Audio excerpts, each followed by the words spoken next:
بسم اللہ الرحمن الرحیم، السلام علیکم۔ کیپٹل ٹاک میں خوش آمدید۔ وفاقی وزیر خزانہ شوکت ترین صاحب نے ایک بہت ہی اہم بیان دیا اور وہ کہتے ہیں کہ اس وقت پاکستان میں جو پولیٹیکل ٹیمپریچر ہے اس کو کم کرنے کی ضرورت ہے، اور وہ ایک چارٹر آف اکانومی کی بات بھی کر رہے ہیں۔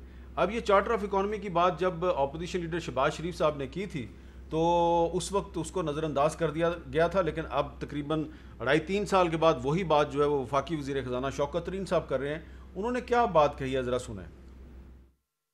چارٹر آف اکانومی میں نے اسپن کیا تھا اپنے وقتوں کے بیچ میں، تو میرے تعلقات جو ہیں وہ کافی لوگوں سے ٹھیک ہیں، کیونکہ میں نے این ایف سی بھی کرایا تھا اور اس وقت بھی کنسنسس این ایف سی تھا۔ تو یہ ضروری ہے کہ ہم نے یہاں پولیٹیکل سٹیبلٹی لانی ہے، تو میرا تو یہ جستجو ہوگی کہ ہم اس میں یہ جو ٹیمپریچر ہے اس کو نیچے لے کے جائیں۔ میں ان لوگوں کے ساتھ بیٹھوں گا، whether it is P M L N, People's Party, کہ ہم چند جو ہماری کرٹیکل اکنامک ایشوز ہیں اس پہ کنسنسس کریٹ کر لیں، اور اس میں ان کو بھی کوئی حرج نہیں ہونا چاہیے، بیکاز وہ بھی یہی کہتے رہتے ہیں۔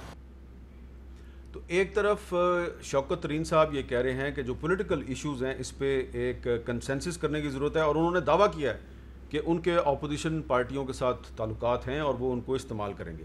ایک طرف وہ پولیٹیکل ٹیمپریچر کم کرنے کی بات کریں، دوسری طرف ایک اور سینئر منسٹر ہیں اسد عمر صاحب، وہ کیا کہہ رہے ہیں کہ عمران خان صاحب جو ہیں وہ اگر انہوں نے کسی وقت یہ مناسب سمجھا کہ اسمبلیاں توڑ دینی چاہیے تو وہ اسمبلیاں توڑ دیں گے۔ اسد عمر صاحب کہتے ہیں ان کو کوئی شک نہیں کہ عمران خان صاحب جو اچیو کرنا چاہتے ہیں اگر اس کے راستے میں کوئی رکاوٹ آئے گی تو وہ اسمبلیاں توڑ دیں گے، کوئی شک نہیں ہے ان کو۔ یہ اب ایک اسد عمر صاحب کی بات کو ہم نظر انداز نہیں کر سکتے۔ اب رکاوٹیں کیا ہیں اس پر ہم بات کریں گے۔ ہمارے ساتھ آج موجود ہیں جناب علی محمد خان صاحب، اس وقت سفر میں ہیں لیکن سفر میں انہوں نے ہمیں جوائن کیا ہے، اور ہمارے ساتھ موجود ہیں جناب بیرسٹر محسن شاہ نواز رانجھا صاحب، مسلم لیگ نون کے رہنما ہیں، اور جناب سعید غنی صاحب سندھ کے وزیر تعلیم ہیں۔ شوکت ترین صاحب کہہ رہے ہیں کہ ہم نے تو جناب ٹیمپریچر کم کرنا ہے، تو ٹیمپریچر کم ہو سکتا ہے؟ دیکھیے، ٹیمپریچر کم کرنے کا ایک مرحلہ، ایک ٹائم تھا، وقت تھا جب یہ ساری گفتگو چلی اور شہباز شریف صاحب نے اسمبلی میں کہا کہ چارٹر مسا کے معیشت کر لیں، اور ہم نے خود ان کو تجویز دی۔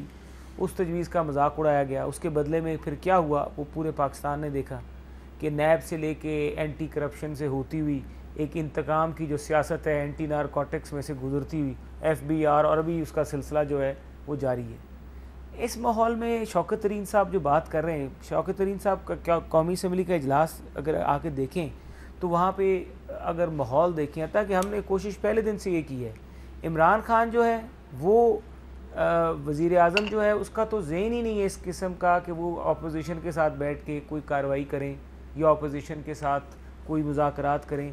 بہت چھوٹی سوچ ہے، بہت چھوٹی سوچ ہے، دل بڑا نہیں ہے، اور میں سمجھتا ہوں کہ جو ایگو ہے وہ بھی آسمان کو چھوتی ہے، کہ جہاں پر وہ کوئی اس طرح کی گفتگو ہوتی ہے، ہم تو خود ان باتوں کا حصہ رہے ہیں اور گفتگو بھی کرتے رہیں پاکستان کے بہترین مفاد کے لیے۔ جو کمرے میں گفتگو ہوتی ہے اس کا باہر جا کے اس کا غلط مطلب دیا جاتا ہے، اس کو این آر او کی شکل دے دی جاتی ہے، بات چیت کو، گفتگو کو کہا جاتا ہے کہ جی یہ تو کمرے میں بیٹھ کے این آر او مانگتے ہیں، کوئی ان سے بات کرنے کے لیے تیار نہیں۔ اب یہ حالات آ گئے کہ شوکت ترین صاحب کو یہ سارا جو سلسلہ ہے، جتنا بھی یہ پاکستان کی سیاست میں پچھلے 2-2.5 سالوں میں 3 سالوں میں جو کچھ ہوا ہے، اب وہ سارا ان کو سمیٹنا پڑے گا۔ شوکت ترین صاحب جو بات کر رہے ہیں، بات وہ ٹھیک کر رہے ہیں، کیونکہ پاکستان کو اگر آگے لے کے چلنا ہے تو سب کو متفق ہو کے کام کرنا پڑے گا۔ لیکن کیا شوکت ترین صاحب کو یہ مینڈیٹ حاصل ہے عمران خان سے کہ وہ ساری اپوزیشن سے بات کریں؟ کیا وہ اسپیکر صاحب کی جگہ پہ بیٹھ گئے اور انہوں نے تمام پارٹیوں کو اعتماد میں لیا، یا ویسے ایک اپنی خواہش کا اظہار کیا ہے؟ لیکن ابھی تک جو ماحول بنا ہوا ہے پارلیمنٹ کے علاوہ، مسلم لیگ نون، جو میری اپنی ذاتی رائے ہے کہ پارلیمان کی عمارت سے باہر مسلم لیگ نون کوئی بھی بات کرنے کے لیے تیار نہیں ہے۔ جو بھی گفتگو مسلم لیگ نون کرے گی وہ پارلیمان کی عمارت کے بیچ میں بیٹھ کے کرے گی، پاکستان کی 22 کروڑ عوام کو سامنے بٹھا کے کرے گی۔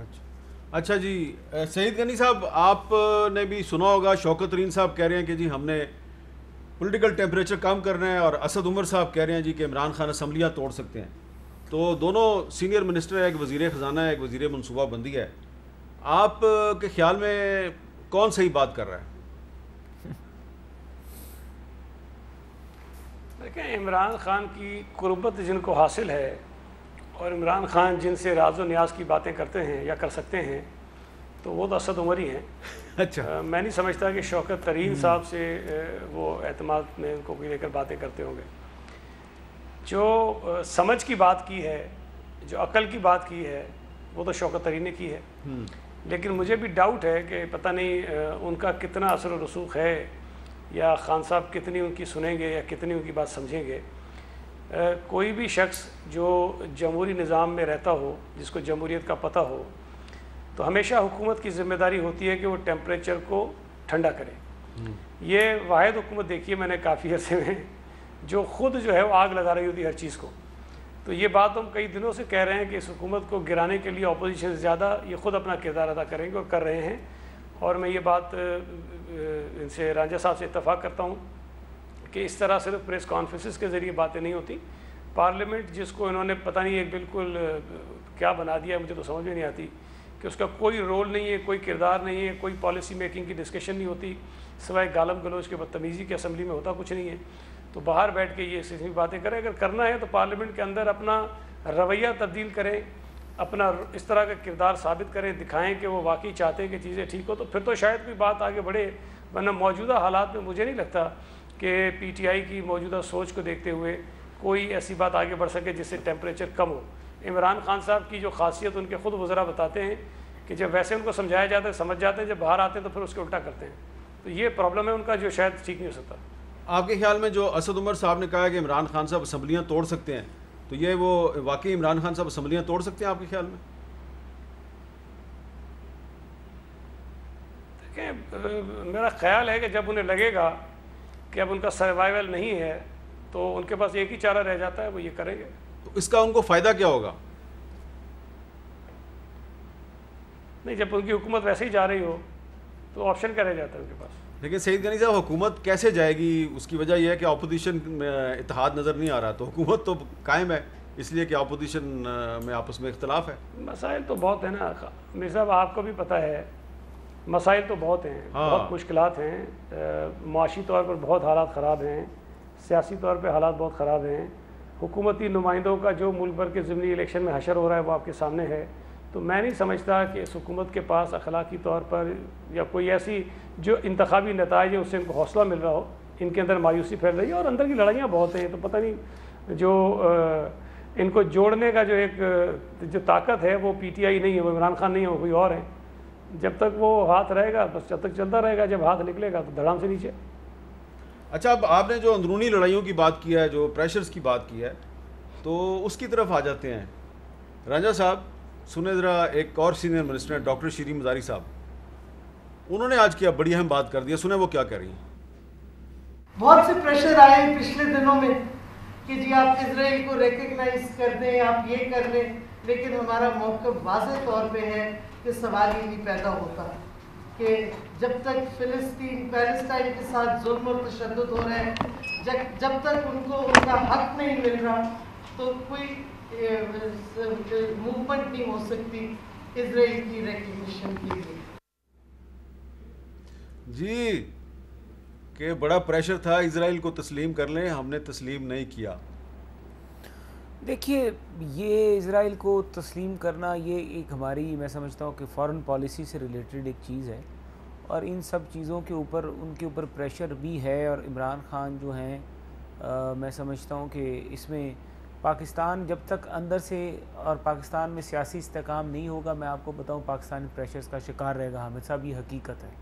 جب تک اس ملک میں سیاسی عدم استحکام رہے گا, مضبوط حکومت نہیں بیٹھی ہوگی جو کہ اچھے طریقے سے قانون سازی کر سکے, جو کہ قانون کے اوپر عمل درآمد کرا سکے, جس کی رٹ ہو, اس وقت تک آپ سے باہر کے ممالک. عمران خان صاحب کی حکومت چلی جاتی ہے, جو بھی نئی حکومت آئے گی, کیا وہ اسرائیل کو تسلیم کرتی ہے؟ دیکھیے, یہ تو مشکل بات ہوگی, کیونکہ اس کے اوپر تو میں سمجھتا ہوں کہ پاکستان کا جو ہمارے پاسپورٹ پہ ایک چیز لکھی ہوئی اور جو شروع سے جو یہ معاملات ہیں, یہ ایک انتہائی نازک معاملہ ہے.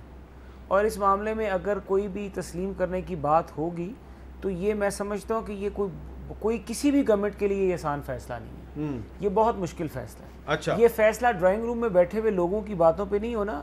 جس نے ڈرائنگ روم میں یہ بیٹھ کے فیصلہ کرنا, اس کو یہ ذہن میں رکھنا پڑے گا کہ میں نے ڈرائنگ روم سے باہر بھی نکلنا ہے, اور جو 22 کروڑ جو جمع غفیر ہے پاکستان کی عوام جو ہے اس کو اگر آپ ایک دم ایسے فیصلے تھوپیں گے تو وہ ریئیکٹ کرے گی. تو اس مسئلے پہ آپ ڈاکٹر شیریں مزاری صاحبہ کے ساتھ اتفاق کرتے ہیں؟ دیکھیں میں تو آپ کو کلیئرلی بتا رہا ہوں کہ یہ تو ہمارا یہ فیصلہ, ہمیں کسی سے کوئی دشمنی نہیں ہے.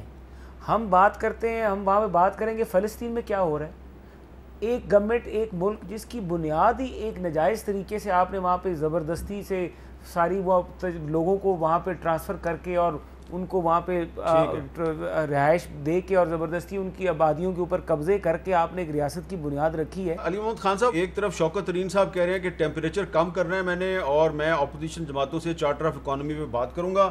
دوسری طرف اسد عمر صاحب کہہ رہے ہیں جناب کہ اگر عمران خان صاحب کو لگا کہ میرے راستے میں رکاوٹیں بڑھتی جا رہی ہیں تو وہ اسمبلیاں بھی توڑ سکتے ہیں. اس پر ہم آپ کی اوپینین چاہ رہے تھے. جی بسم اللہ الرحمن الرحیم, اللہم صلی وسلم مبارک علی سیدنا محمد. بہت شکریہ امیر صاحب. اسد عمر بھائی نے جو بات کی ہے خاص تناظر میں کی تھی. ویسی خان صاحب کی شخصیت, ان کی طبیعت کے بارے میں بات کی کہ وہ کبھی بلیک میلنگ میں نہیں آتے اور وہ کوئی بھی قیمت اس کی چکانے کو تیار ہوں گے. ادروائز ایسی کوئی بات نہیں ہے اور نہ اس سے کوئی ایسا مطلب لینا چاہیے. عمران خان صاحب اور ہم لوگ جو ہیں 22 کروڑ عوام کے مینڈیٹ سے آئے ہیں اور ہم اسمبلیاں توڑنے نہیں, ہم سٹیٹس کو اور مافیا کی اور کرپشن کی کمر توڑنے آئے ہیں. سٹیٹس کو کی کمر توڑنے آئے ہیں, اسمبلیاں توڑنے نہیں آئے. وہ زمانے چلے گئے اور میں سمجھتا ہوں کہ ہسٹری بھی ایسی ہے. اگر آپ میر صاحب دیکھ لیں پچھلے 25-30 سال میں آپ نے دیکھا ہوگا جتنی بھی الیکٹڈ گورنمنٹس آئی ہیں خاص کر 2002 کے بعد, سب نے اپنا ٹائم پورا کیا ہے اور یہ سب کا رائٹ ہے کہ اپنا ٹائم ان کو پورا ملے تاکہ کل کو کوئی گلہ نہ کرے کہ مجھے ٹائم نہیں ملا تھا. میں سمجھتا ہوں کہ انشاءاللہ میں پر امید ہوں کہ جو عمران خان صاحب کے آئیڈیاز ہیں, جو ان کی سوچ ہے, جو ان کے ارادہ ہے, اللہ کی مدد شامل حال رہی, اس میں کامیابی بھی ہوگی. اور 2023 میں انشاءاللہ ایک بار پھر انصاف سرکار. تو اپوزیشن اپنی خاطر جمع رکھے, ہم اسمبلیاں توڑنے نہیں, مافیا کی کمر توڑنے آئے ہیں. جہاں تک شوکت ترین صاحب کی بات ہے اس کا میں بتا دوں, شوکت صاحب ایکسپیرینس آدمی ہیں, انہوں نے مناسب بات کی ہے اور ابھی حال ہی میں جناب وزیر اعظم صاحب نے خود بھی اپوزیشن کو دعوت دی ہے اور فواد چودھری صاحب نے ایز این انفارمیشن منسٹر ان کی بات کو پہنچایا بھی ہے کہ آئیں آپ بات کریں, الیکٹورل ریفارمز پہ بات کریں, چارٹر آف اکانومی جو ابھی ترین صاحب نے بات کی ہے, شوکت ترین صاحب نے, تو یہ ایسی بات ہے جو وقتاً فوقتاً ہوتی رہی ہے اور اس سے میں انکار نہیں کرتا کہ شہباز صاحب نے بھی ایک وقت میں یہ بات کی تھی. میں سمجھتا ہوں وقت آ گیا ہے کہ ہم سوچیں 25, 30, 40 سال کی, کم از کم 25 سال کی پالیسیز بنائے پارلیمان, چاہے وہ اکانومی ہو, چاہے وہ پانی کے مسائل ہوں, ایگریکلچر کے ہوں, ٹریڈ کے ہوں, انٹرنل سیکیورٹی کے ہوں, یا ایجوکیشن کے ہوں, یا فورن افیئرس کے ہوں. آئیں پارلیمان میں اپنا پراپر ہم رول ادا کریں اور اپوزیشن کو دعوت ہے. دیکھیں سب سے بڑا گلہ تو اپوزیشن کو تھا کہ دھاندلی ہوئی ہے, ریگنگ ہوئی ہے, RTS بیٹھ گیا. آج جب عمران خان صاحب اور حکومت خود ان کو دعوت دے رہی ہے کہ آئیں لیجسلیشن کریں تاکہ یہ الیکٹورل ریفارمز ہوں اور آئندہ سے کوئی یہ شکایات نہ ہو. I think now the time is up کہ ہم آئیں اور سنجیدہ لوگوں کی اب اس میں یہاں پہ ایک سوال پیدا ہوتا ہے کہ آپ ایک طرف الیکٹورل ریفارمز کی بات کریں, دوسری طرف کل کابینہ جو ہے اس نے الیکشن کمیشن سے متعلقہ 2 آرڈیننسوں کا مسودہ منظور کیا ہے, ایک الیکٹرانک ووٹنگ مشینوں کے حوالے سے, دوسرا اوورسیز پاکستانیز کو ووٹ کا حق دینے کے حوالے سے. تو آپ اس پر اپوزیشن سے مذاکرات نہیں کر رہے, آپ اسمبلی کے ذریعے اس پہ قانون سازی نہیں کر رہے, آپ ڈائریکٹ آرڈیننس منظور کرنے کی تیاری کر رہے ہیں, تو یہ بھی تو تضاد ہے بہت بڑا. میر صاحب یہ بہت اچھا آپ نے سوال کیا ہے اور میں سمجھتا ہوں کہ مناسب وقت ہے کہ میں اس کی کلیریفیکیشن بھی دے دوں as a parliamentary affairs minister کے, کیونکہ سارا امور ادھر پارلیمان میں یہ آتا ہے. بابر روان صاحب بھی اس کو دیکھتے ہیں. دیکھیں اس میں ایک چیز جو بڑی امپورٹنٹ ہے وہ یہ ہے کہ جس میں ٹریڈیشنل لیجسلیشن ہے, جو امینڈمنٹس ہیں وہ پارلیمانی امور کی قائمہ کمیٹی میں موجود ہیں, اس میں اپوزیشن کی تمام جماعتوں کی ادھر ممبرشپ ہے اور وہ اس پہ اپنی تجاویز بھی دے رہے ہیں. اصل میں جو امینڈمنٹ ابھی جو ہم لے کے آئے ہیں آرڈیننس کے ذریعے صرف 2 چیزوں میں ہے, EVM الیکٹرانک ووٹنگ مشین اور اوورسیز پاکستانی اس کے لیے. وہ اس لیے کہ الیکشن کمیشن آگے اس پہ اگر کوئی کام کرنا چاہتی ہے تو اس کو کانسٹیٹیوشن کور چاہیے ہوگا, وہ آرڈیننس کے ذریعے اس کو مل گیا. اب اس کے بعد یہ آرڈیننس پارلیمان میں پیش ہوگا, اس پہ جو ہے راجہ صاحب کی جماعت, پیپلز پارٹی اور تمام لوگ اس پہ اپنی رائے دیں گے, اور جب تک پارلیمان اس کو اوکے نہیں کرے گی الیکشن اس پہ ہونے کا تو سوال ہی پیدا نہیں ہوتا. صرف یہ ہے کہ پروسیس کو تھوڑا تیز کرنے کے لیے کہ یہ EVM کے ایشوز اور اوورسیز پاکستانیز جو پاکستان کی بیک بون ہے, عمران خان صاحب کی دل کے بھی بڑے قریب ہیں اور تمام جماعتیں ان کو بڑا ویلیو کرتی ہیں, پاکستان کا اثاثہ ہیں, اس پہ انشاءاللہ ابھی لیجسلیشن آپ کہہ رہے ہیں کہ میں ہوگی، کہیں اور نہیں ہوگی. آپ کہہ رہے ہیں پروسیس کو تیز کرنا ہے، تو ابھی تو الیکشن تو 2 سال بعد ہونا ہے، آپ کو اتنی جلدی کیا ہے؟ حلقہ بندیوں کی بات کر رہے ہیں. نہیں، جلدی کوئی نہیں ہے. الیکٹورل جو لاز ہیں وہ پارلیمنٹ میں ہی اس پہ قانون سازی ہو رہی ہے، قائمہ کمیٹی میں ہی ہو رہی ہے. صرف ای وی ایم پہ کام کرنے کے لیے جو آپ کی الیکشن کمیشن ہے اس کو کانسٹیٹیوشن کور تو چاہیے تاکہ وہ اس پہ کوئی بھی چیز اگر ہو اس پہ کام کر سکے. باقی جو بھی منظور ہوگا وہ پارلیمنٹ کی منظوری سے ہوگا اور سینٹ اور قومی اسمبلی کی منظوری سے ہوگا. میں بات یہ کرنا چاہوں گا حامد صاحب، الیکشن کمیشن کو تو اعتماد میں نہیں لیا گیا. یہ کانٹریکٹ جو ہے یہ آئی ٹی منسٹری کر رہی ہے، ڈیٹا جو ہے وہ نادرا کے پاس ہے. نہیں محسن رانجھا صاحب، نہیں میں آپ کو کلیئر کر رہا ہوں، یہ بات میری ذرا سن لیں کہ یہ کانٹریکٹ جو ہے اس کی ساری شارٹ لسٹنگ اور جو بھی کنسلٹنٹ کیا گیا ہے وہ آئی ٹی منسٹری، جبکہ یہ کام الیکشن کمیشن آف پاکستان کا ہے. الیکشن کمیشن آف پاکستان کو آپ نے اعتماد میں لیا ہے؟ بتائیں. جی بتائیں سر. میری بات سن لیں. پہلی بات تو یہ ہے کوئی جلدی نہیں ہے، کوئی ہری نہیں ہے. صرف ایک پروسیس کو جمپ سٹارٹ کرنے کے لیے ایک آرڈیننس آیا ہے تاکہ ای وی ایم پہ کام شروع ہو اور وہ پارلیمنٹ کے سامنے رکھا جائے گا. باقی جو بھی محسن رانجھا صاحب نے ایک نقطہ اٹھایا ہے کہ الیکشن کمیشن اس میں آن پیج نہیں ہے، نہیں ایسا نہیں ہے رانجھا صاحب. جو ابھی ایک میٹنگ اس میں ہوئی تھی جو شبلی فراز صاحب اس کو ہیڈ کرتے ہیں سائنس اینڈ ٹیکنالوجی کے پلیٹ فارم سے، اس میں آئی ٹی منسٹر بھی ہیں، اس میں الیکشن کمیشن آف پاکستان کی بھی ریپرزنٹیشن ہے، اس میں میری منسٹری کی بھی ریپرزنٹیشن ہے جو بابر اعوان صاحب وہاں پہ جا کے ریپرزینٹ کرتے ہیں، اور سب سٹیک ہولڈر اس میں موجود ہیں. الیکشن کمیشن آن بورڈ ہے. ہاں الیکشن کمیشن کی جو رائے ہوگی وہ مقدم ہوگی، اس کا احساس اس کا لحاظ رکھا جائے گا، لیکن آخری فیصلہ پارلیمان کا ہوگا. پارلیمنٹ جو فیصلہ کرے گی اسی کے مطابق الیکشن. جی سعید غنی صاحب، آپ اتفاق کرتے ہیں جو رانجھا صاحب کہہ رہے ہیں کہ یہ معاملہ تو الیکشن کمیشن کا ہے، اس کو اعتماد میں لینا چاہیے تھا؟ دیکھیں بے صاحب، الیکشن کے ریفارمز اب جو بھی کریں گے نا، سب سے بڑے اسٹیک ہولڈرز پولیٹیکل پارٹیز ہیں، اور اس کے بعد الیکشن کمیشن کا رول آتا ہے چونکہ کروانا انہوں نے ہے. الیکشن کمیشن بھی سیاسی جماعتوں کی مشاورت کے بغیر اگر کوئی کام کرے گی تو وہ کام نہیں چلے گا، وہ نہیں ہونا چاہیے. تو پہلی تو بنیادی چیز یہ ہے کہ کیا تمام سیاسی جماعتیں اس بات پر اتفاق کر رہی ہیں کہ نہیں کر رہی ہیں. یہ پی ٹی آئی کو یا کسی ایک سیاسی جماعت کو حق بالکل نہیں پہنچتا کہ وہ انتخابی جو نظام ہے اس کے اندر کوئی ایسے ریفارمز کریں جو کنٹروورشل ہوں. اور میں آپ کو ابھی بتا رہا ہوں کہ ای وی ایم جو سسٹم یہ لانا چاہ رہے ہیں یہ کوئی شفافیت کے لیے نہیں لا رہے ہیں. پی ٹی آئی کی جو پچھلی 3 سال کی ہسٹری اگر اٹھا کے دیکھ لیں تو یہ کوئی بھی کام کرتے ہیں اس کے پیچھے نیت شفافیت نہیں ہے. اپنا الو کیسے سیدھا کریں، اس کے بعد شاید اگلے انتخابات میں پی ٹی آئی کو جتوانا مزید آسان ہو جائے گا اگر ای وی ایم کا نظام آ گیا. تو یہ دونوں چیزیں جو کر رہے ہیں، چاہے وہ اوورسیز پاکستانیز کا رائٹ آف ووٹ ہو یا ای وی ایم ہو، اس کے پیچھے ان کی نیک نیتی نہیں ہے. اور کوئی بھی کام اچھے سے اچھا کام اگر آپ نیک نیتی سے نہیں کریں گے تو اس کا کوئی فائدہ نہیں ہوگا، نقصان ہوگا. اس میں بہت ڈبیٹ پہلے ہو چکی ہے. میں خود پارلیمنٹری افیئرس کی اسٹینڈنگ کمیٹی کا چیئرمین رہا ہوں، میں الیکٹرل ریفارمز کمیٹی جو پارلیمنٹ کی تھی اس کا ممبر رہا ہوں. یہ اوورسیز پاکستانیز پر بھی بڑی بحث ہوئی ہے، ای وی ایم پہ بھی بہت بحث ہوئی ہے.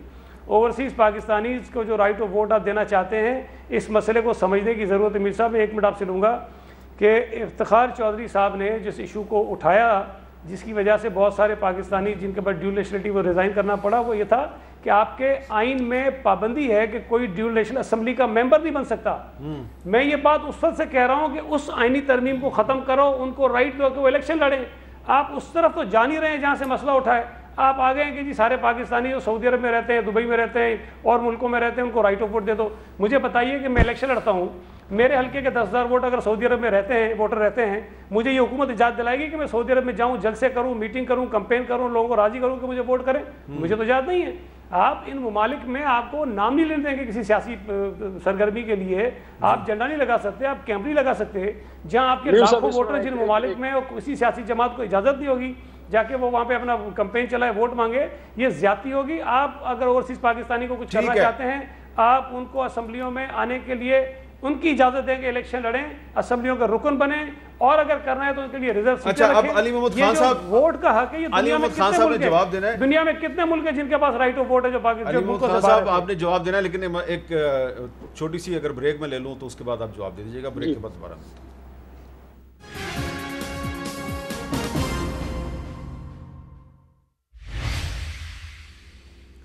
کیپٹل ٹاک میں دوبارہ خوش آمدید. وقفے سے پہلے ہماری گفتگو جاری تھی. وزیر پارلیمانی امور علی محمد خان صاحب اپنا نقطہ نظر بیان کرنا چاہتے تھے. جی علی محمد خان صاحب. جی میں یہ عرض کرنا چاہتا ہوں کہ جو اوورسیز پاکستانیز ہیں، اوورسیز پاکستانیز ہمارے پاکستان کی بیک بون ہیں، اور وہ لوگ ہیں جن کی وجہ سے پاکستان چلتا ہے. تو اگر ہمیں ان کے ریمیٹنسز پیارے ہیں تو ان کو رائٹ آف ووٹ دینے کے لیے ہمیں کوشش سب کو کرنی چاہیے. کچھ نکات جو یہاں پہ اٹھائے ہیں سعید غنی صاحب نے یا رانجھا صاحب نے، اس کو تو ظاہر ہے پارلیمنٹ میں ڈسکس کر لیا جائے گا اور دیکھا جائے گا کہ کیا ایسے معاملات ہیں کہ کسی بھی صورت میں ان کو ہم شامل نہیں کر سکتے. میرے خیال میں ایسی کوئی بات نہیں ہے. اگر ہم کوشش کریں، وہ انگریزی میں کہتے ہیں where there is a will there is a way. اگر ہم دل سے چاہتے ہیں کہ ہمارا اوورسیز پاکستانی اپنا اس میں رول پلے کرے، ہزار طریقے ہیں ان کو انٹر کرنے کے. نمبر 1. نمبر 2، ایک بات سے میں اتفاق نہیں کرتا سعید غنی بھائی کے. انہوں نے کہا کہ ان کی نیت ٹھیک نہیں ہے، ان کا ارادہ ٹھیک نہیں ہے. تو اگر میں ان کو یہ کہوں کہ میں کہوں کہ مجھے لگتا ہے کہ سعید غنی صاحب کی جماعت کی نیت ٹھیک نہیں ہے، ورنہ 40 سال کافی ہوتے ہیں سندھ اور کراچی کو ٹھیک کرنے کے لیے، تو مجھے حق نہیں پہنچتا ان کی نیت پہ شک کرنے کا. ہاں کام ان کا ٹھیک نہیں ہے، لیکن ہو سکتا ہے ان کی نیت ٹھیک ہو. تو کسی کی نیت پہ شک نہیں کرنا چاہیے. دل میں تو کوئی کسی کے نہیں بیٹھا. عمران خان صاحب اوورسیز پاکستانیز کے بارے میں بہت حساس ہیں. وہ چاہتے ہیں کہ اپنا رول پلے کریں، اور باقی جو آپ کے جو بھی اس میں پوائنٹس ہیں وہ پارلیمنٹ میں ڈسکس ہو جائیں گے، پرو اینڈ کونس ڈسکس ہو جائیں گے. جی رانجھا صاحب، اب آپ بھاگ نہیں سکتے مذاکرات سے. دیکھیے ہم کیوں بھاگیں گے؟ ہم تو پہلے سے ہی ان کے ساتھ بیٹھنے کے لیے تیار تھے. یہ بھاگتے ہیں، اب یہ بہت تیار ہیں، لیکن پہلے یہ پیچھے سے پوچھ کے آئے عمران خان سے جو بات سعید غنی صاحب نے بھی کہ ان کے پاس شوکت ترین صاحب کے پاس یا ان کے پاس مینڈیٹ ہے. فروغ نسیم صاحب ہو جائیں، علی محمد صاحب ہو جائیں، کئی دفعہ کمیٹیز میں آئے ہیں اور کئی دفعہ بات کرتے ہیں. اچھا جی ہم پوچھ کے بتائیں گے، ہم بات کر کے بتائیں گے، ہر ایشو پہ بات کر کے آئیں گے، پوچھ کے بتائیں گے. بل کو پینڈنگ کر دیں، اس کو التوا میں رکھ لیں، اس کو ریجیکٹ نہ کریں، اس کو واپس نہ بھیجیں، اس کو التوا میں رکھ لیں. کئی بلز ان کے. اور بابر اعوان صاحب، دلچسپ بات یہ ہے کہ بابر اعوان صاحب تو بل پہ سائن بھی نہیں کر سکتے. سائن نہیں کر سکتے کیوں؟ وہ منسٹر تو نہیں ہے، وہ تو جو ایڈوائزر بل ہے. ہے اس پہ تو سائن ان کے ہیں. یہ غلط ہے، یہ غیر آئینی ہے. یہ میرے آپ ٹاک شو میں نوٹ کر لیں کہ یہ توہین عدالت ہے جو بابر اعوان صاحب نے اس بل پہ دستخط کیے ہوئے ہیں. یہ جو انتخابی بالکل اصلاحات والا بل ہے، جی انتخابی اصلاحات، وہ صرف مشیر ہیں. وہ وزیر اعظم کو مشورہ دے سکتے ہیں یا پارلیمنٹ میں کھڑے ہو کے بول سکتے ہیں، لیکن وہ وزیر والا کام نہیں کر سکتے. رانجھا صاحب آپ یہ مت بھولیں کہ بابر اعوان صاحب خود ایک بہت سینئر لائر ہے سپریم کورٹ. ہاں ظہیر الدین بابر صاحب کے دستخط ہیں. جی انہیں کہیں کہ وہ حفیظ شیخ صاحب والا جو فیصلہ ہے رانا ارادت حسین ورسز حکومت پاکستان، جس میں ہی وکیل تھا، اس میں انہوں نے لکھ دیا ہے مرتضیٰ وہاب والا کیس. یہ سعید غنی صاحب خود اس میں ان کی پارٹی کے تھے، وہ ان کے خلاف سندھ ہائی کورٹ کا فیصلہ ہوا، پھر اسلام آباد ہائی کورٹ کا فیصلہ ہوا، اور پھر یہ زلفی بخاری والے کیس کے بیچ میں بھی انہوں نے یہ بات کلیئرٹی دی تھی کہ یہ وزیر نہیں ہے. تو یہ تو بلوں پہ سائن کرنا رولز آف بزنس کے نیچے تو منسٹر کا کام ہے، جو اس ڈویژن کا انچارج ہے وہ منسٹر ہونا چاہیے. اور منسٹر کون ہوتا ہے؟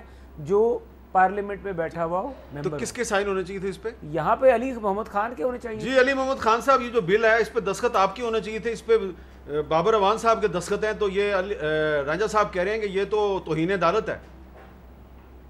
چلے نامناسب ہے کہ بابر صاحب نہیں ہیں اور میں اس پہ کوئی کامنٹ کروں، لیکن اتنا میں کہوں گا کہ اس پہ لیگل پوزیشن جو ہے وہ فروغ نسیم صاحب آ کے وہ پارلیمنٹری افیئرس کی کمیٹی میں واضح کر چکے ہیں. لیکن چونکہ لیگل ڈیبیٹ ہے، یہ فورم نہیں ہے اس کا، یہ ظاہر ہے عدالتی بحث ہے یا ایک قانونی بحث ہے.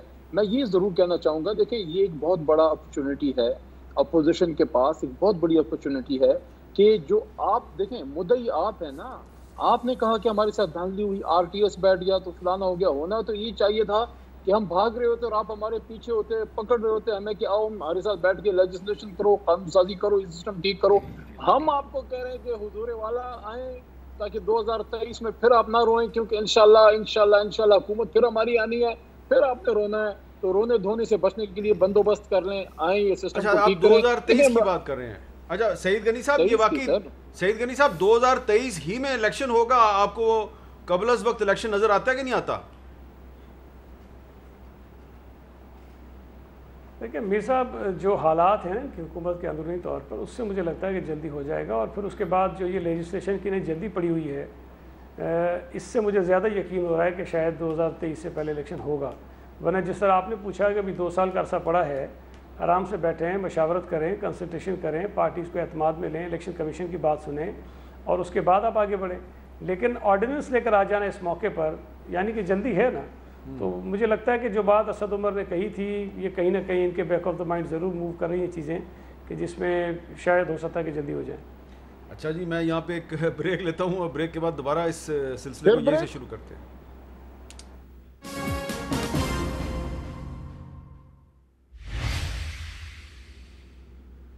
کیپٹل ٹاک میں خوش آمدید. آج مقبوضہ جموں کشمیر میں تحریک آزادی کشمیر کی ایک انتہائی شخصیت جناب محمد اشرف سرائی صاحب جو ہیں وہ انڈین سیکورٹی فورسز کی کسٹڈی میں ان کی موت واقع ہو گئی ہے، ان کا انتقال ہو گیا. اشرف سرائی صاحب جو ہیں یہ تحریک حریت کشمیر کے چیئرمین تھے اور پچھلے سال سے ان کو کوٹ بلوال جیل جموں میں ان کو قید کیا گیا تھا. کچھ دن پہلے جب یہ بیمار ہو گئے، ان کی آنکھوں کی بینائی بھی چلی گئی، تو ان کو ہاسپٹل میں لایا گیا اور وہاں بھی یہ اکیلے پڑے ہوئے تھے، ان کو کسی سے ملنے کی اجازت نہیں تھی اور یہ پولیس کی کسٹڈی میں ہی ان کی آج موت واقع ہو گئی ہے، جس پہ پوری ریاست جموں کشمیر میں اور پاکستان کے جو مختلف علاقے ہیں جہاں پہ ان کو جانا جاتا تھا وہاں پہ بہت دکھ اور غم کی کیفیت ہے. اور اس سے کچھ دن پہلے یعنی کہ 2 دن پہلے ہی جو ایک سیز فائر کیا تھا پاکستان اور انڈیا نے، اس کو انڈیا نے توڑ دی اور اس کی خبریں بھی آپ تک پہنچ چکی ہیں. تو یہ صورتحال بڑی اہم ہے. علی محمد خان صاحب، اشرف سرائی صاحب جو ہیں ان کا انڈین سیکورٹی فورسز کی کسٹڈی میں انتقال ہوا ہے اور وہ بیمار بھی تھے. اس کے علاوہ بھی بہت سے جو تحریک آزادی کشمیر کے رہنما ہیں وہ تہاڑ جیل دلی میں بند ہیں، وہ بھی بیمار ہیں. تو آپ وکیل بھی ہیں، کیا پاکستان اس حوالے سے اقوام متحدہ میں یا کسی اور فورم پر آواز بلند کر سکتا ہے کہ جو لوگ معمر ہیں، بیمار ہیں، ان کو تو رہا کیا جائے اس پینڈیمک کی صورتحال میں؟ جی بالکل ہو سکتا ہے. میرے خیال میں قریشی صاحب اس کو دیکھیں گے، وزیر خارجہ صاحب، اور ان کو کرنا بھی چاہیے. یہ جو اشرف سرائی صاحب کی آپ نے امیر صاحب بات بتائی، یقین جانے سے ان کے دل کو بڑا دکھ پہنچا ہے کہ آخر کب تک یہ قربانیاں ہم دیتے رہیں گے، ہماری کشمیری قوم دیتی رہے گی. ایک نسل جو ہے وہ قبروں میں چلی گئی، دوسری نسل جانے کے لیے جو ہے وہ ان کی عمر ہو گئی ہے. تحریک پاکستان سے زیادہ پرانی تحریک ہے تحریک آزادی کشمیر، اور کشمیر جو ہے اس میں ظلم ہے کہ ختم نہیں ہوتا، اور دنیا ہے کہ اس نے آنکھیں بند کی ہوئی ہیں، دنیا ہے کہ اس نے منہ دوسری طرف کیا ہوا ہے. یقین جانے ہم سب کا دل اس پہ روتا ہے، لیکن میں اشرف سرائی صاحب کے اور ان کے بچوں کو اور کشمیریوں کو کہنا چاہتا ہوں کہ کیا حامد میر، کیا علی محمد، کیا محسن رانجھا اور کیا سعید غنی، ہم سب انشاءاللہ اپنی کشمیری قوم کے ساتھ ہیں. اور یہ وقت آئے گا انشاءاللہ. میں اکثر یہ بات کرتا ہوں، لوگوں کو دیوانے کا خواب لگتا ہے، لیکن وقت آئے گا، میرا دل کہتا ہے کہ انشاءاللہ سری نگر میں اسلام کا سبز لالی پرچم ایک دن لہرائے گا، ہماری زندگی میں لہرائے گا. اس کے لیے ہمیں مضبوط قدموں سے فیصلے کرنے ہیں اور مضبوط پاکستان کشمیر کی آزادی کی ضمانت ہے. اور ہر فورم پہ ہمیں جو ہے یہ اشرف سرائی صاحب کی شہادت، اس کو ہمیں اٹھانا چاہیے. حکومت پاکستان بھی اٹھائے گی، اپوزیشن کو بھی، اور سوشل میڈیا پہ اور بھی ہمارے لوگوں کو اٹھانا چاہیے. ایک بات میں آپ کو بتا دوں، آپ نے ان کے بچوں کا ذکر کیا تو ان کے ایک بیٹے تھے جنید، وہ پچھلے سال مئی میں بھارتی فوج گیا تو وہ بھی شہید ہو گئے تھے. سعید غنی صاحب، یہ جو معاملہ ہے کشمیر کا، اس پہ حکومت اور اپوزیشن مل کر کیا آواز بلند کر سکتے ہیں، کیا کر سکتے ہیں؟ میر صاحب، یہ بڑی بدقسمتی کی بات ہے کہ ہماری ملک کی تاریخ میں آپ دیکھیں کہ کشمیر ایسا ایشو تھا جس پہ ہمیشہ اپوزیشن اتفاق کر لیتی تھی اور تمام قومیں جو ایک ہو جاتی تھی. لیکن یہ عجیب حکومت ہے کہ اس نے کشمیر کے موقع پر بھی اتفاق رائے پیدا کرنے کی شاید ناکام رہے اس میں. اور میں یہ سمجھتا ہوں کہ جو حالات کشمیر میں اس موجودہ حکومت کے دور میں پیدا ہوئے ہیں اور اس کے بعد جس قسم کا ایک رد عمل اس حکومت کی طرف سے آیا وہ بہت ہی مایوس کن تھا کہ آخر میں تو یہ کہا گیا کہ 5 منٹ کے لیے جمعے کے دن باہر نکلا کریں گے، وہ بھی نہیں نکلتے ہیں. تو میں یہ سمجھتا ہوں کہ کشمیریوں کے ساتھ اس وقت جو کچھ ہو رہا ہے وہ اس بات کا متقاضی ہے کہ اس حکومت کو باقی ساری چیزوں پہ چلیں چھوڑیں، وہ کچھ نہ کریں اپوزیشن کے ساتھ، لیکن کم از کم پارلیمنٹ میں اس بات پر ضرور اتفاق پیدا کریں اور اس پر کوئی ایک موقف جانا چاہیے. اس سے کشمیریوں کی حوصلہ افزائی ہوتی ہے اور میں یہ سمجھتا ہوں کہ اس کام میں بھی حکومت ناکام رہی. یہ انڈین ایکسپریس کی خبر ہے، یہ میں انڈین ایکسپریس کی خبر آپ کو دکھانا چاہتا ہوں. یہ انڈین ایکسپریس کہہ رہی ہے Pakistan violates ceasefire agreement, fires along international border in Jammu and Kashmir Samba sector. یعنی کہ ہندوستان پاکستان پر الزام لگایا جا رہا ہے کہ پاکستان نے سیز فائر کی خلاف ورزی کی ہے، حالانکہ ساری دنیا جانتی ہے کہ یہ سیز فائر کی خلاف ورزی ہندوستان نے کیا. تو ہندوستان جو ہے وہ فروری 2021 میں جو سیز فائر ہوا تھا لائن آف کنٹرول پر، اس کی بھی خلاف ورزی کر رہا ہے. اور ہندوستان کی اور جموں کشمیر کی جیلوں میں جو کشمیری رہنما ہیں، بزرگ رہنما، ان کی عمر 80 سال تھی، اشرف سرائی صاحب کی، ان کو شہید بھی کیا جا رہا ہے، اور بیماری کے باوجود ان کو طبی سہولیات بھی میسر نہیں تھیں. تو یہ بڑی ایک عجیب صورتحال ہے. تو میں سمجھتا ہوں کہ یہ جو ڈرامہ تھا سیز فائر کا، یہ ہندوستانی میڈیا نے خود ہی اس کو ایکسپوز کر دیا ہے. ہندوستان ایک ناقابل اعتبار ملک ہے، تو یہ سیز فائر کا جو ڈرامہ ہے اب خود ہی اس نے اس کو ایکسپوز کر دیا ہے. اور اشرف سرائی صاحب کی جو شہادت ہے، اس کے بعد پاکستان میں کوئی بھی آدمی جو ہے وہ ہندوستان پر اعتبار کرنے کے لیے تیار نہیں ہے. اجازت دیجیے، اللہ حافظ.